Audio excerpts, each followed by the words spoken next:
আলহামদুলিল্লাহ, একটা খেজুরের বাগানে এসেছি। অলরেডি খেজুরের পাক ধরেছে। হ্যাঁ, অলরেডি খেজুর পাক ধরেছে। এসব গাছেও দেখা যাচ্ছে। পুরা এটা একটা খেজুরের বাগান, অনেক বড় বাগান। আমরা বাগানের একটা অংশে দাঁড়ানো।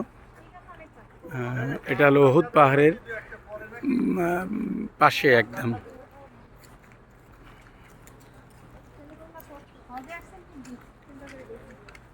এই গাছটাতেও দেখা যাচ্ছে অনেক বেশি খেজুরের পাকা খেজুর প্রোডাকশন হাউস। জি ভাই, একটু বলেন তো ভাই, আপনি কি বললেন? কিউসিসি খেজুর প্রোডাকশন হাউস সৌদি। সেজন্য আমাদেরকে আমাদের চেয়ারম্যান মহোদয় আছেন। উনি আমাদেরকে ইনশাল্লাহ খেজুর দেবে, হাদিয়া দেবে। উনি আমাদেরকে খেজুর হাদিয়া দেবে। বেশি না, 5 কেজি আজোয়া, 5 কেজি মাবরুম। কম হয়ে গেছে। এই যে আমার এই ভাইপো বলতেছে 5 কেজি কম হয়ে গেছে, ছোট হাজি সাহেব।